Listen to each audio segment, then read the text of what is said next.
कछुआ अपना मुंह फाड़ते हुए कहता है, क्या कहा? मेरी वर्चू शादीशुदा है और उसकी एक बेटी भी है।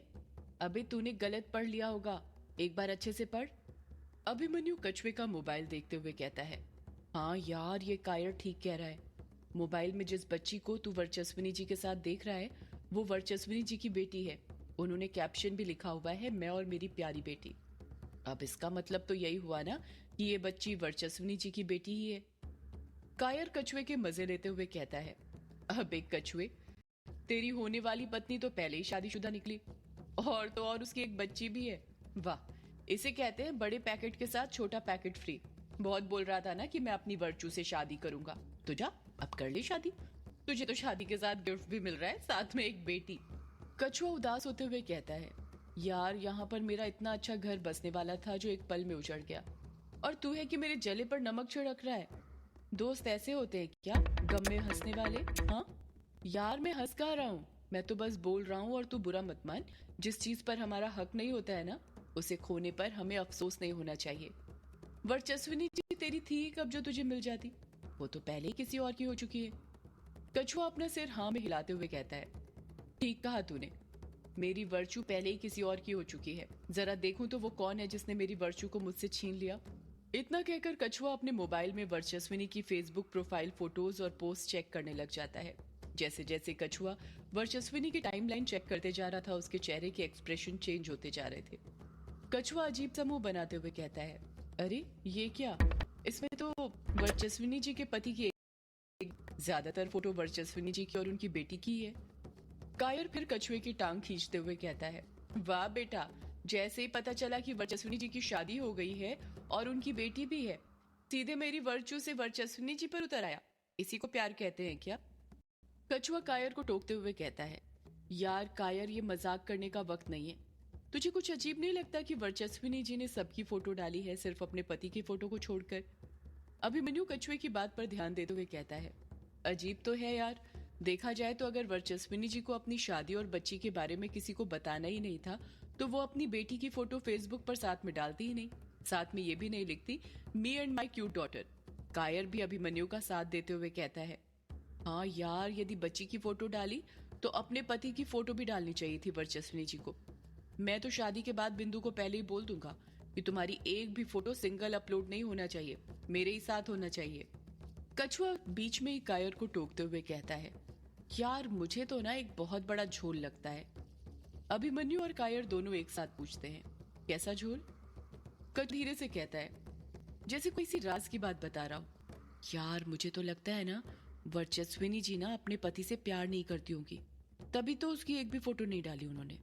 एक और बात तुमने नोटिस की, इन सभी फोटो में वर्चस्विनी जी ने एक भी फोटो में मांग नहीं भरी है, ना ही मंगलसूत्र पहना है। और तुम दोनों को भी पता है कि हमारे हिंदू धर्म में सुहागिनों के लिए उनकी मांग और मंगलसूत्र ही सब कुछ होता है। कायर कछुए की बात से सहमत होते हुए कहता है, यार यदि देखा जाए तो इस कछुए की बात में दम तो है। आज ये बड़ा इंटेलिजेंट वाली बातें कर रहा है। सही कहते हैं, प्यार अच्छे अच्छों को बदल देता है, और इस कछुए को तो बदलना ही था। आखिर इसे प्यार में धोखा जो मिला है, धोखा भी अच्छे अच्छों को बदल देता है। अभिमन्यु को सोचते हुए कहता है, यार हो सकता है कि वर्चस्विनी जी की शादी हो गई हो, पर किसी कारणवश उनके और उनके पति के बीच में ना बनी हो और डिवोर्स हो गया हो, और ये बच्ची वर्चस्विनी जी के पास ही रह रही हो। उन्होंने कोर्ट में बच्ची की कस्टडी ली हो। कछुआ खुश होते हुए कहता है, इसका मतलब मैं अभी भी अपनी वर्चू से शादी कर सकता हूँ। एक बच्ची हुई तो क्या हुआ, प्यार बच्चा बच्ची नहीं देखता, वो तो बस प्यार ही देखता है। कछुआ और अभिमन्यु बातें ही कर रहे थे कि तभी युग वहां पर आ जाता है। युग को देखते ही अभिमन्यु उससे पूछता है, अरे युग, तू आ गया? कहाँ रह गया था, और तुझे देर क्यों हो गई आने में? तुझे तो हमसे पहले पहुंच जाना चाहिए था। आखिर तू हमसे पहले जो निकला था। युग जवाब देता है, अरे इतने सारे सवाल, वो भी एक साथ। पहले मुझे जरा सांस तो लेने दे, फिर बताता हूँ क्या हुआ। इतना कहकर युग भी उन्हीं के साथ सोफे के ऊपर बैठ जाता है। युग के दोस्त उसे हैरानी के साथ घूरते रहते हैं। कुछ देर रुकने के बाद युग अभिमन्यु के सवालों के जवाब देना शुरू करता है। यार वो मुझे ना रास्ते में यामिनी मिल गई थी, तो उसी से बातें करने लग गया, वहीं पर देर हो गई थी। अभिमन्यु बौखलाहट के साथ कहता है, क्या कहा? यामिनी मिल गई थी और उससे बातें कर रहा था? पर हम तो उसी रास्ते से आ रहे हैं, हमें तो वो नहीं दिखी, ना ही तू दिखा वहां। युग अपनी बात पर जोर देते हुए कहता है, अरे मैं तो वहीं पर था, तुम लोगों ने ध्यान नहीं दिया होगा, मस्ती करते हुए जा रहे होंगे ना रास्ते में। कछुआ अपनी भवें ऊपर नीचे करते हुए युग से पूछता है, वैसे क्या बातें कर रहा था यामिनी से? कहीं उसके साथ अपनी सेटिंग तो नहीं जमा रहा? फ्यूचर प्लानिंग तो नहीं चल रही तुम दोनों की? बड़ा नाम लेते रहता है उसका, जब देखो उसी की बातें करता रहता है। युग कछुए की बात से इनकार करते हुए कहता है, नहीं कछुए, जैसा तू समझ रहा है वैसा कुछ नहीं है। यामिनी और मैं बस अच्छे दोस्त हैं और कुछ नहीं। युग अपनी बात पूरी करता उससे पहले ही कायर उसे बीच में टोकते हुए कहता है, बेटा प्यार की शुरुआत दोस्ती से ही तो होती है। पहले दोस्ती होती है, फिर प्यार। पर हाँ, एक बात याद रखना, प्यार के बाद फिर दोस्ती कभी नहीं हो सकती, फिर सीधे ब्रेकअप ही होता है। युग चिढ़ते हुए कहता है, यार कायर और कछुआ तुम दोनों अपनी बकवास बंद करोगे और मुझे बोलने दो जो मैं बोलना चाहता हूँ। युग को चिढ़ते हुए देखकर कायर और कछुआ भीगी बिल्ली की तरह डरकर चुपचाप बैठ जाते हैं।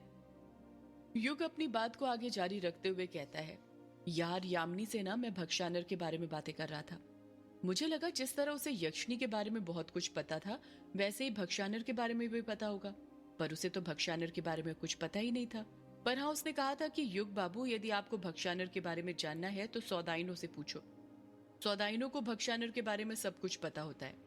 क्या तुम तीनों जानते हो सौदाइनों के बारे में कुछ, और ये कहाँ मिलेंगे हमें? युग की सारी बातें सुनकर कायर, कछुआ और अभिमन्यु तीनों हैरान परेशान हो गए थे। कोई कुछ नहीं बोल रहा था। वो तीनों युग को बस एकटक देखे जा रहे थे। युग अजीब सा मुंह बनाते हुए पूछता है, क्या हुआ? तुम तीनों मुझे ऐसे क्यों घूर रहे हो जैसे मैंने कुछ ऐसा पूछ लिया हो जो नहीं पूछना चाहिए था? आखिर कौन होती है सौदाइनी जिससे तुम डर रहे हो? यामिनी ने भी मुझे सौदाइनों के बारे में अच्छे से नहीं बताया। कायर फटाक से बोलता है, अरे सौदाइने वो होती हैं जो टोटका करती हैं। अभिमन्यु कायर की बात से डिसएग्री होते हुए कहता है, नहीं तू गलत बोल रहा है, सौदाइने वो होती हैं जो टोना करती हैं। कायर अपनी बात पर कायम रहते हुए कहता है, अरे तो मैंने भी तो यही बोला ना। अभिमन्यु झट से कहता है, नहीं तूने कहा सौदाइने वो होती हैं जो टोटका करती हैं। टोना और टोटका में बहुत फर्क होता है, समझा? कायर मुंह बनाते हुए कहता है, क्या फर्क होता है? मुझे तो दोनों ही एक जैसे लगते हैं। कछुआ भी कायर का साथ देते हुए कहता है, हाँ यार, मुझे भी ये टोना टोटका एक ही लगते हैं। अभिमन्यु कायर और कछुए को समझाते हुए कहता है, नहीं यार, इन दोनों में बहुत डिफरेंस होता है। मैं समझाता हूँ। ये जो टोना होता है ना, केवल किसी दूसरे का बुरा करने के उद्देश्य से किया जाता है, जबकि जो टोटका होता है किसी अच्छे काम को साधने के उद्देश्य से किया जाता है। मतलब टोना लक्ष्य को पाने का गलत तरीका है और टोटका लक्ष्य को हासिल करने का पवित्र तरीका है। युग अभिमन्यु को बीच में टोकते हुए कहता है, मतलब टोना बुरे लोग करते हैं और टोटका अच्छे लोग? अभिमन्यु युग के सवाल का जवाब देते हुए कहता है, हाँ युग, देख, टोने का प्रमुख लक्ष्य शत्रु हानि है जो किसी भी दुश्मन के लिए आजमाया जाता है, यानी एक ऐसा कार्य जो किसी की हानि की कामना से किया जाता है और उसके लिए कुछ पूर्व निश्चित रीति अपनाई जाती है जिससे भौतिक या आध्यात्मिक तौर से लक्षित व्यक्ति को नुकसान पहुंचाया जाता है। जबकि टोटके में स्वयं का हित रहता है, लेकिन किसी और का नुकसान कतई नहीं किया जाता है। यहाँ किसी के लिए बुरा नहीं सोचा जाता, सिर्फ अपने लिए अच्छा किया जाता है। अपने लिए अच्छा सोचने में यह ध्यान रखा जाता है कि किसी और को कोई नुकसान ना हो, जबकि टोना किया ही इसलिए जाता है कि किसी और को नुकसान, हानि और संकट दिया जाए। सभी लोग अभिमन्यु की बातें गौर से सुन रहे थे, एकटक नजर से उसी को देखते जा रहे थे।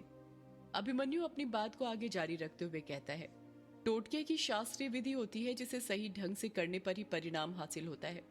टोने की कोई शास्त्रीय विधि नहीं होती है।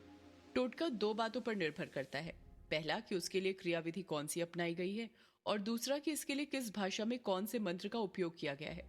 एक और खास बात तुम्हें पता है, अगर टोटके में कोई भूल चूक या गलती हो गई तब भी कुछ नहीं होता, लेकिन यदि टोना करते हुए कोई भूल हो गई या गलती हो जाती है तो वो करने वाले पर पलटवार भी करती है। मतलब जो स्थिति आप अपने दुश्मन की करना चाह रहे थे वो आपकी खुद बन सकती है, इसलिए इसमें बहुत सावधानियां रखी जाती हैं। टोना करने वाले की जान को भी खतरा होता है। कछुआ अपना सिर खुजाते हुए कहता है, यार तेरी बातें समझ में तो आ रही हैं पर क्लियर नहीं हो पा रहा है कि इस टोने टोटके में क्या फर्क होता है।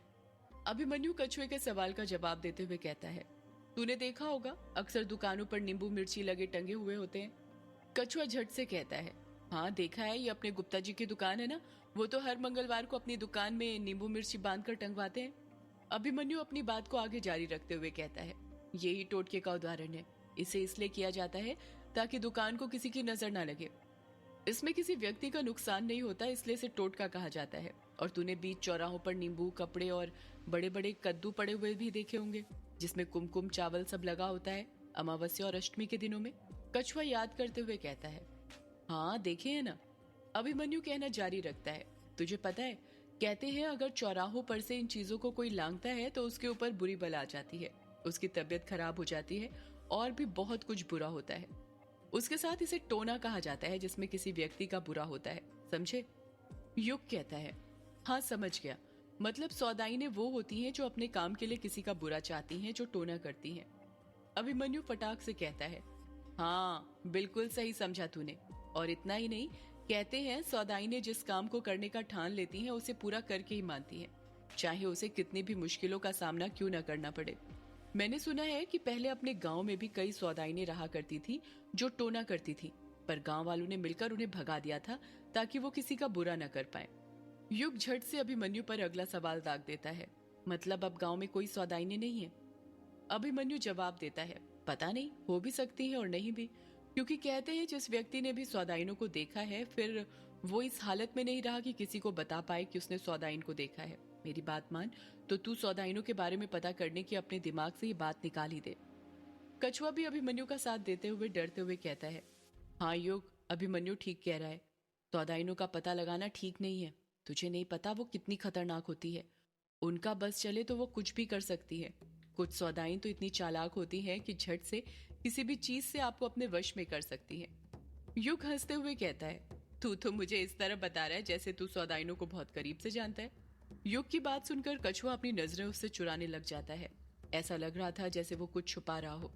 युग ये बात नोटिस कर लेता है और कछुए पर शक करते हुए पूछता है, क्या हुआ कछुए, तू चुप क्यों हो गया? तू क्या सौदाइनों को सच में जानता है?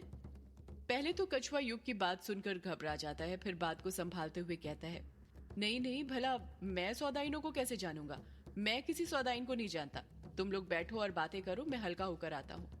इतना कहकर कछुआ हड़बड़ाहट के साथ सोफे पर से उठता है और हल्का होने युग के कमरे की ओर जाने लग जाता है। कछुए का ये बर्ताव सभी को बहुत अजीब लगता है, क्योंकि आज से पहले उसे ऐसा बिहेव करते हुए किसी ने नहीं देखा था। सौदाइन का नाम सुनते ही वो सीरियस हो गया था। रात हो चुकी थी और रात के 10:30 बज रहे थे। रात जैसे जैसे गहरी होती जा रही थी, दिलीप का डर भी बढ़ते जा रहा था। दिलीप एक काली शॉल ओढ़कर हवेली के बाहर खड़ा हुआ था ताकि कोई उसे पहचान न सके। दिलीप को देखकर ऐसा लग रहा था जैसे वो किसी का इंतजार कर रहा था। दिलीप अपनी घड़ी में वक्त देखते हुए कहता है, 10:30 बज गए, ये सुदेश अभी तक आया क्यों नहीं? 12 बजे से पहले उस यक्षिणी को कैद करना है, वरना अगर उसकी ताकत बढ़ गई तो उसे कैद करने में मुश्किल हो जाएगी। कहीं उसका शिकार करने की जगह हम उसके शिकार ना हो जाए। सदियों से है पुरानी